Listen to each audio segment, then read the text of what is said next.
They just found a DNA match so devastating it forced an entire nation to confront a 1,000-year lie buried in its own blood. And the scientists who discovered it weren't even looking for Hungarian secrets. In 2015, a quiet laboratory in Germany cracked open a set of ancient bones and accidentally detonated a scandal that has been rippling through the world of European identity ever since. The bones belong to the very men and women who rode into the Carpathian basin in the 9th century, founded the Kingdom of Hungary, and terrified half of Europe. For 1,000 years, the story of who those people were has been told and retold, embellished by medieval chroniclers, romanticized by poets, and weaponized by nationalists. The Hungarians, we were told, were the descendants of Attila the Hun, or they were a lost tribe of Scythians, or they were Turks, or they were Finns. The truth, when the DNA finally spoke, was stranger and more uncomfortable than any of those stories. Because when the scientists compared the ancient Hungarian conqueror DNA to every single living European population, they expected to find a match somewhere in the heart of modern Hungary. Instead, the closest genetic match to the founders of one of Europe's great nations was not in Europe at all. It was in a frozen, mosquito-thick forest in Western Siberia, among two small indigenous peoples most Europeans have never even heard of. That one match did not just rewrite the origin of the Hungarians. It exposed an uncomfortable, 1,000-year-old secret about how nations are really made. That a people can speak a language, carry a name, and wave a flag for centuries, while the genetic thread connecting them to the men who founded their nation has almost entirely evaporated. Let me ask you something directly. If you have Hungarian ancestry, if your grandmother spoke the language, if your surname is Szabo or Kovács or Nagy, if your DNA test came back with a surprising strip of Eastern European ancestry, and you have been trying to figure out what it means, everything you have been told about where you come from is about to be turned inside out. Because the story of the Hungarian people is not a story of pure descent. It is not a story of a nation that preserved its founding bloodline through centuries of invasion. It is a story of a small, genetically distinct warrior elite that conquered a vast territory, imposed its language on millions of people, and then, generation by generation, married itself into near-total genetic invisibility. The men who founded Hungary are almost gone from the DNA of the people who bear their language today, and the proof is sitting in a laboratory freezer in Germany, in the form of ancient bones whose Y chromosomes and mitochondrial DNA tell a story no medieval chronicle ever dared to write down. The story we were told begins with fire and horses. According to the traditional narrative, the one taught in Hungarian schools, printed in history books, and repeated in every patriotic speech for the last 150 years, the Hungarian people trace their origin to a confederation of tribes that emerged from the vast Eurasian steppe. These were the Magyars. In the year 895, under a leader named Arpad, they crossed the Carpathian Mountains and poured into the flat, fertile plain of the Carpathian Basin. They found a sparsely populated land, a patchwork of Slavic tribes, remnants of the Avar Khaganate, and scattered Frankish and Moravian settlements. The Magyars, with their composite bows and their lightning cavalry tactics, swept through it. For the next several decades, they became the terror of Europe, raiding deep into German, Italian, and Frankish territory. They burned monasteries, extorted tribute, and took captives. The monks of Western Europe wrote prayers begging God to deliver them from the arrows of the Hungarians. In 955, at the Battle of Lechfeld, a German army under Otto the Great finally broke their military power. The Magyars stopped raiding, settled down, and under King Stephen I, who was crowned in the year 1000, they converted to Christianity and founded a kingdom that would become a bulwark of Europe. Now, where did these Magyars come from before they crossed the Carpathians? This is where the story becomes contested. The medieval Hungarian chronicles, written centuries later, claim that the Magyars were kin to the Huns. The Gesta Hungarorum, written around 1200 by an anonymous scribe, tells a story of a Hun prince named Csaba who returned to the steppe after the death of Attila and fathered a people who would later return as the Magyars. This story is almost certainly medieval political propaganda, a way for the Hungarian kings to claim the prestige of Attila's empire and legitimize their rule over the same land. But the idea stuck. For centuries, educated Hungarians believed they were the descendants of the Huns. The name Hungary itself, which comes from a Turkic word meaning 10 tribes, or from the Byzantine Greek ungroi, reinforced the association. Later linguistic research complicated the picture. In the 18th and 19th centuries, Scholars demonstrated conclusively that the Hungarian language belongs to the Uralic language family. Its closest relatives are Finnish and Estonian, but even more closely, it is related to a group of small languages spoken in Western Siberia, Khanty and Mansi. This discovery shocked the Hungarian intelligentsia. It meant that the Magyars did not come from the world of Attila and the Huns. They came from the forests and swamps of the Ob River, from a world of fur trappers, reindeer herders, and log cabins, not from the silk and gold of the steppe empires. The linguistic evidence was ironclad. The vocabulary of basic words in Hungarian, words for fire, water, hand, eye, mother, father, shares a common root with Khanty and Mansi. Words for horse, saddle, and bow, on the other hand, come from Turkic languages, suggesting a long period of contact with steppe nomads. But language is not genes, and for a long time, that was the problem. Now comes the discovery. In 2015, a massive international team of geneticists, archaeologists, and linguists published a study in the journal Nature that would change everything. The paper was called Massive Migration from the Steppe was a Source for Indo-European Languages in Europe, and its lead author was a geneticist named Wolfgang Hock. The main focus of the paper was the spread of Indo-European languages across Europe in the Bronze Age, but embedded within its supplementary data was something that Hungarian researchers had been waiting for decades: the first high-quality ancient DNA from the elite graves of the 9th and 10th century Hungarian conquerors. These were the founding fathers and mothers of the Hungarian nation, the men and women who rode with Arpad, who were buried with their horses, their weapons, their silver belt fittings, and their golden hair braids. The tombs had been excavated over the course of the 20th century. They contained the skeletons of warriors who died in battle, women buried in fine textiles, and children surrounded by grave goods. These were not the graves of common farmers. These were the graves of the conqueror elite, the aristocracy of the new land. When the DNA was extracted and analyzed, the results were a bombshell. The Y chromosomes, the genetic marker passed exclusively from father to son, from generation to generation, told an unambiguous story. The conquering elite men belonged overwhelmingly to two paternal lineages. The first was a haplogroup called N1A1A1A1A, also known as N3A. This lineage is rare in modern Europe. It reaches its highest frequencies today in the indigenous Uralic-speaking peoples of Western Siberia, specifically in the Khanty and the Mansi. The second major lineage was R1AZ93, a subclade of the R1A family that is associated not with the Balto-Slavic world of Eastern Europe, but with the Central Asian steppe, with the Iron Age nomads of the Altai Mountains, and with the Indo-Iranian speakers of the Bronze Age.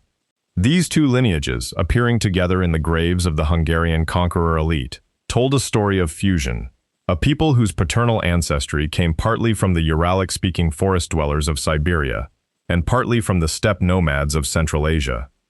The maternal lineages, the mitochondrial DNA passed from mother to child, painted the same picture. The women buried in the conqueror graves carried a mixture of East Eurasian and West Eurasian mitochondrial lineages. On one side, there were lineages like D4, C, and A, which are characteristic of East Asian and Siberian populations. On the other side, there were lineages like H and U, which are common across Europe and the Near East. The conquerors were not simply a European people who had picked up some steppe customs. They were a genuinely admixed population, with deep and recent roots in the East. But here is where the scandal truly began. The researchers did not just analyze the ancient DNA. They compared it to the DNA of modern populations from across Europe and Asia. They ran statistical tests to determine which living people are the closest genetic relatives of the 9th century conquerors. In every single modern Hungarian village, in every modern Hungarian city, in the pooled sample of thousands of anonymous Hungarian volunteers, the result was the same. Present-day Hungarians are genetically very similar to their Central European neighbors. They cluster with Austrians, Czechs, Slovaks, and Slovenes. Their genetic profile is overwhelmingly East Central European, with some Balkan and Western European admixture. They are, in essence, a typical Central European population. But the 9th century conquerors, the men who founded the country, the men whose name the country bears, were not. They clustered with the populations of Western Siberia. The single closest modern match to the ancient conqueror elite was not in Budapest, not in Debrecen, not in Szeged. It was with the Khanty and the Mansi, two small indigenous peoples who live along the Ob River in the Khanty-Mansi Autonomous Okrug of Russia, thousands of kilometers from the Carpathian Basin, in a landscape of taiga forest, swamp, and winter temperatures that drop to 40 below zero. Let that sink in. The closest living relatives of the men who founded the Kingdom of Hungary are not the Hungarian people at all. They are a group of about 30,000 Siberian forest dwellers who never built a kingdom, never raided Europe, and never left a written record of their history. The scandal is not that the Hungarians have Siberian ancestry. The scandal is that they have so little of it. The conquerors came, they conquered, they imposed their language, and then, genetically speaking, they disappeared. Now let's get into the evidence breakdown, because the details matter here, and they reveal precisely how this extraordinary genetic vanishing act occurred. The Y chromosome data from the conqueror graves is the backbone of the case. Y DNA is inherited along a strict paternal line. A son receives his Y chromosome from his father, who received it from his father, and so on, stretching back through time in an unbroken chain.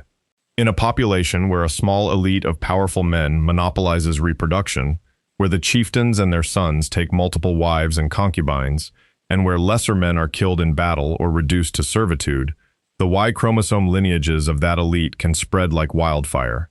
This is exactly what happened with Genghis Khan's lineage in Asia, and it is what happened, to a lesser extent, among the Hungarian conquerors. The Y chromosome N1A1A1A1A, found in a large proportion of the elite male burials, is a lineage that had been carried west across the steppe by Uralic-speaking populations for thousands of years. The same lineage is found today, at high frequencies, in the Khanty and the Mansi. It is also found, at much lower frequencies, in modern Hungarians. And this is the key. When modern Hungarian men are tested, only a small fraction, perhaps a few percent, carry N1A1A1A1A or its descendant lineages. The vast majority of modern Hungarian men carry Y chromosomes that are common in the general Central European gene pool. R1A subclades associated with the Slavic expansion, R1B subclades associated with the Western European populations, I2 lineages associated with the Balkan Neolithic, and E1B lineages from the Near East. All of these were present in the Carpathian Basin before the Magyars arrived. All of them came from the local populations. None of them came from the Uralic-speaking East. The mitochondrial DNA tells a complementary and even more poignant story. The ancient conqueror women carried a high proportion of East Eurasian mitochondrial lineages, D4, C, A. These were the women who traveled with the Magyars from the East, the wives and mothers of the elite. They are present in the conqueror graves in significant numbers, perhaps a quarter to a third of the elite maternal lineages. In modern Hungarians, East Eurasian mitochondrial lineages are vanishingly rare, present at less than 5%, and often mixed with other lineages through intermarriage over many generations. The women of the steppe, like the men, have been almost entirely absorbed into the Central European gene pool. So what happened? The answer lies in the demographic mechanics of conquest. The Magyars did not arrive in an empty land. The Carpathian Basin in the 9th century was inhabited by a dense population of Slavic-speaking peoples, along with remnants of the Avars, Germanic groups, and others. The Hungarian conquest was not a genocide. It was not a replacement. It was an elite takeover, a relatively small number of conqueror warriors. Estimates vary, but most historians put the total Magyar population at the time of the conquest at between 100,000 and 500,000 people, moved into a region that already held, by conservative estimates, over 1 million people. The conquerors became the ruling class, the military elite, the landowners, the aristocracy. They controlled the political and legal systems. They imposed their language on the administration, on the church, on the courts. Over the course of the 10th and 11th centuries, the local populations, overwhelmingly Slavic-speaking, adopted the language of their new rulers. It was a process of linguistic assimilation. The conquered majority learned Hungarian because it was the language of power, the language of the king's court, the language of the law, the language of opportunity. It was no different from what happened when the Normans conquered England and French became the language of the courts and the elite, or when the Arabs conquered the Middle East and Arabic slowly replaced the local languages. But here is the crucial difference. The Normans eventually adopted English, and the English language remained a Germanic tongue. In Hungary, the opposite happened. The local Slavic and other populations adopted Hungarian. The Magyar language survived, but the Magyar genes did not. Why? Because the conquerors were a small minority, and every generation, they married into the local population. A conqueror chieftain marries a local Slavic woman. Their son marries another Slavic woman. Their son marries a woman who is 3/4 local. Within 5 or 6 generations, the genetic contribution of the founders has been diluted to the point of statistical noise. This is the mathematics of admixture. A population of 100,000 conquerors mixing with a population of 1 million locals will, over 1,000 years, become almost entirely local in genetic terms. The language persists, because language is transmitted culturally, not biologically. But the DNA is diluted, generation by generation, until it survives only as a faint trace, a whisper, a ghost in the genome.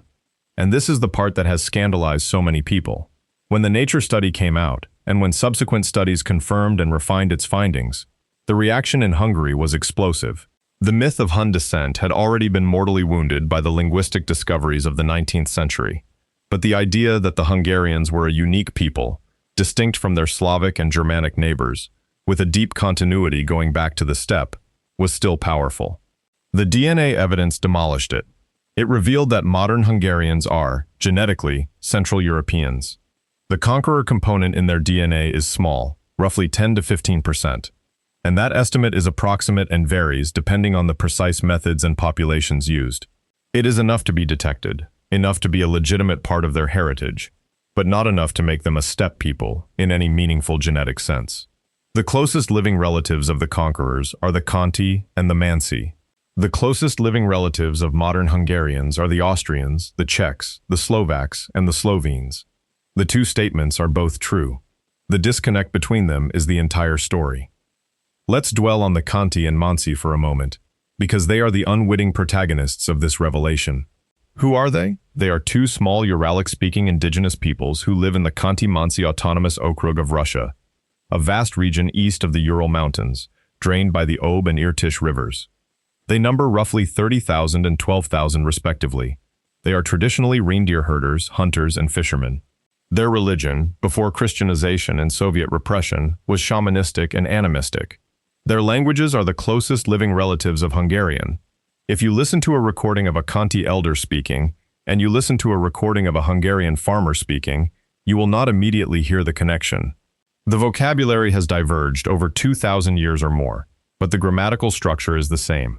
The way the languages build words, the way they mark possession, the way they form plurals. It is a Uralic grammar. The words for basic body parts and natural phenomena share common roots. The Hungarian word for water is víz. The Conti word is wit. The Hungarian word for hand is kéz. The Mansi word is kat. The Hungarian word for eye is szem. The Finnish word, a more distant relative, is silmä. The connections are unmistakable to a trained linguist. The Magyars and the Conti and Mansi share a common ancestor population that lived somewhere on the western edge of Siberia, perhaps 4,000 or 5,000 years ago. But somewhere along the line, their paths diverged dramatically. The Conti and Mansi stayed in the northern forests, living a traditional subsistence lifestyle, preserving their language and their genetic isolation for millennia. The Magyars moved south, adopted horse nomadism, picked up Turkic influences, joined the great migrations of the steppe, and eventually conquered a kingdom in the heart of Europe, where they became kings and bishops and poets. And yet, and this is the remarkable part, the DNA does not lie.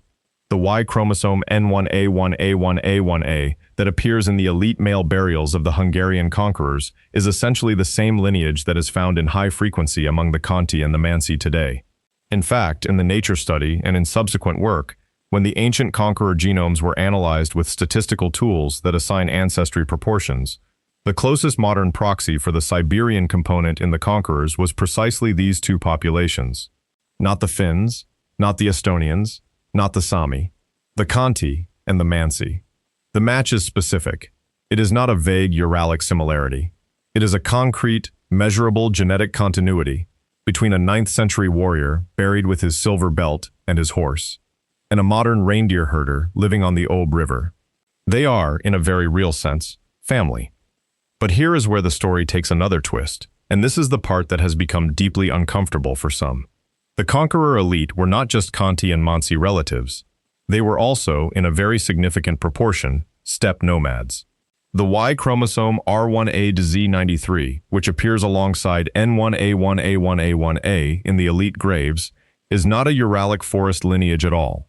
It is the lineage of the Bronze Age steppe, the lineage of the Sintashta and Andronovo cultures, the lineage that spread with the first charioteers and the first Indo-Iranian speakers across the vast grasslands from Ukraine to the Altai. The Magyars, by the time they reached the Carpathian basin, were not a pure forest people. They were a complex fusion, Uralic speakers with deep Siberian roots, overlaid with centuries of steppe nomad influence, incorporating Turkic, Iranian, and possibly other elements. The Byzantine Emperor Constantine VII Porphyrogenitus, writing in the 10th century, called them Turkoi, Turks, because by that time, their political organization, their military tactics, and much of their vocabulary were borrowed from the Turkic steppe world. Their leaders bore Turkic titles. Their origin myths involved a sacred bird and a blood oath, motifs common across the steppe. The Hungarian language preserved a large layer of Turkic loanwords related to animal husbandry, horsemanship, and political organization. The DNA preserves the same story.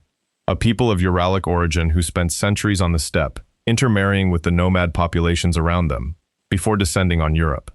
So the conquerors were not pure anything.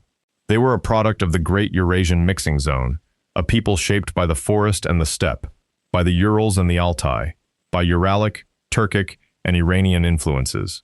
And it was this hybrid people, this brilliant and brutal fusion, that terrified the monasteries of Western Europe and founded a kingdom. The genetic evidence is not an insult to the Hungarian nation. It is a revelation of its true complexity. But that is not how it was received by everyone. The implications of this discovery have been profound. For Hungarian national identity, the DNA results have been a trauma. For decades, the official nationalist narrative had emphasized the uniqueness of the Hungarian people, their steppe warrior heritage, their distinctiveness from the Slavic sea that surrounds them. The linguistic fact that Hungarian is unrelated to the Slavic, Germanic, and Romance languages that dominate Europe has always been a source of pride. A linguistic island, a proof of difference. The DNA evidence showed that this difference is, genetically, thin. The Hungarians are, in their DNA, very similar to the very Slavs they were told they were distinct from. This has led to a crisis. Some Hungarian nationalists rejected the evidence outright, claiming that the ancient DNA was contaminated, or that the sample was too small, or that the researchers had a political agenda. Others embraced it, seeing it as a liberation. The Hungarians are not a lonely outpost of Asiatic warriors, but a truly European people, with a fascinating and unique language that adds richness to the European tapestry. The debate rages on in Hungarian public life, in the press, on social media, in academic conferences. For the broader world of DNA ancestry testing, the Hungarian case is a cautionary tale and a revelation. Millions of people around the world have taken commercial DNA tests, looking for confirmation of their family stories. The Hungarian story shows that the relationship between ancestry, language, and identity is not simple. A person can be, genetically, almost entirely one thing, while speaking a language that originated thousands of kilometers away with a genetically different people. Identity is not just DNA. It is not just language. It is not just history. It is a complex, layered, often contradictory thing.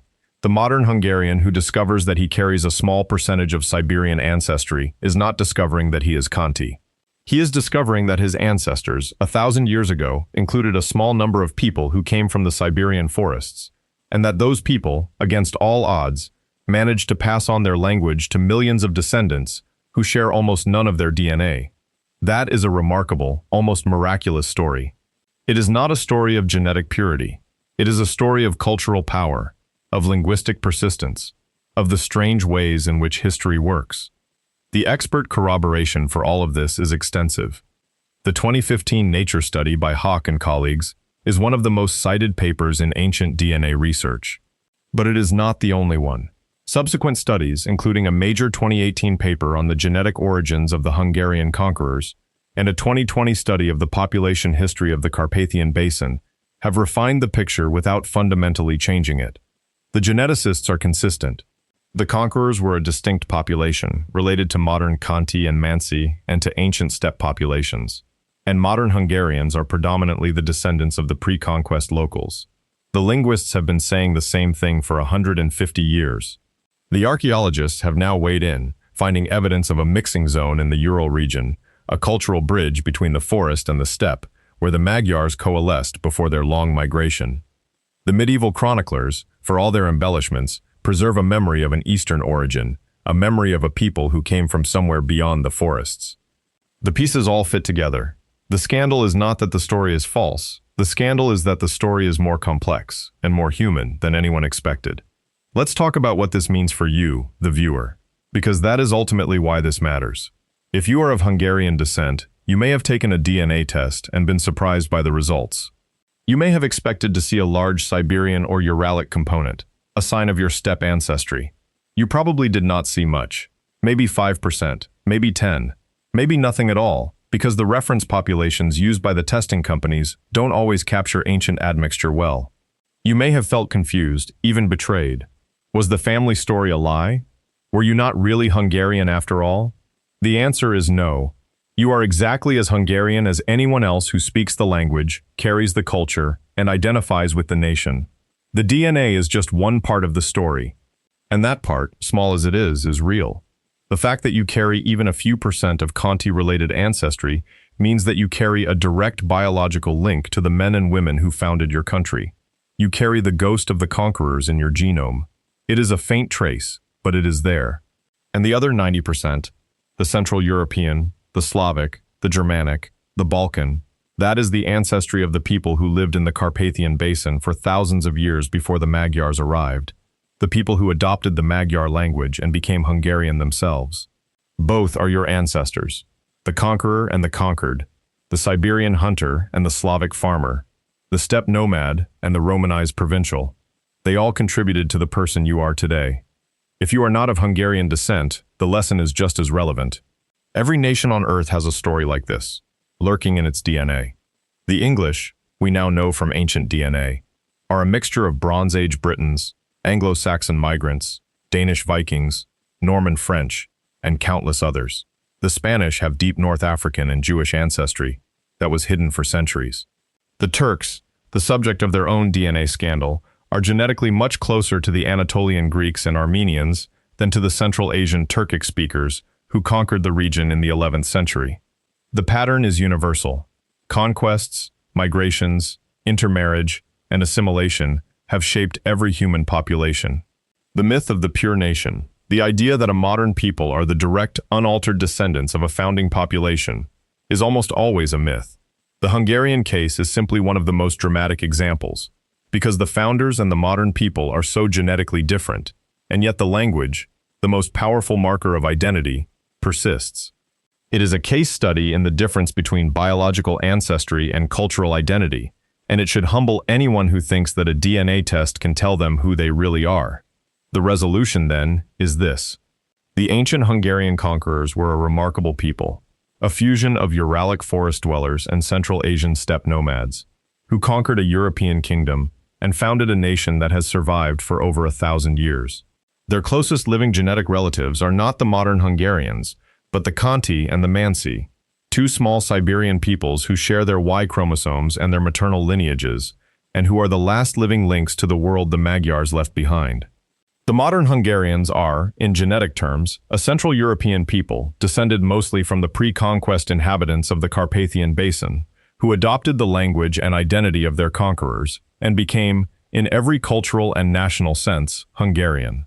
The conqueror DNA survives in them as a thin thread, a trace of 10 to 15%, a memory written in nucleotides. The match that rewrote the origin story is not a contradiction. It is the key to understanding how nations really form, not through biological purity, but through language, power, and the slow, messy, beautifully human process of mixing. The scandal is not that the Hungarians have Siberian ancestry. The scandal is that they have so little, and yet they became who they are. The story is not over. The DNA keeps speaking. The skeletons keep telling their secrets. And the Conti and the Mansi, quietly fishing and herding reindeer on the Ob River, remain the silent proof of a 1,000-year-old journey that ended in the heart of Europe, with a kingdom whose language still echoes the forests of their ancestors. If you carry that language, or that ancestry, or even just the curiosity to have watched this far, then you are part of that story now. Go and look at your own DNA results. Look at the small percentages, the unexpected traces, the components you don't recognize. They are not noise, they are echoes. They are the footprints of people who lived and died and loved and fought, and whose descendants, against all odds, through conquest and assimilation and the slow turning of generations, ended up as you. That single data point you've been ignoring could be the key to a hidden history no one in your family ever told you. So drop a comment with the most surprising percentage in your own results, and hit subscribe before the algorithm buries the one video that finally explained where you actually came from. Thank you for watching. See you in the next one. Thanks for staying until the very end. Goodbye for now.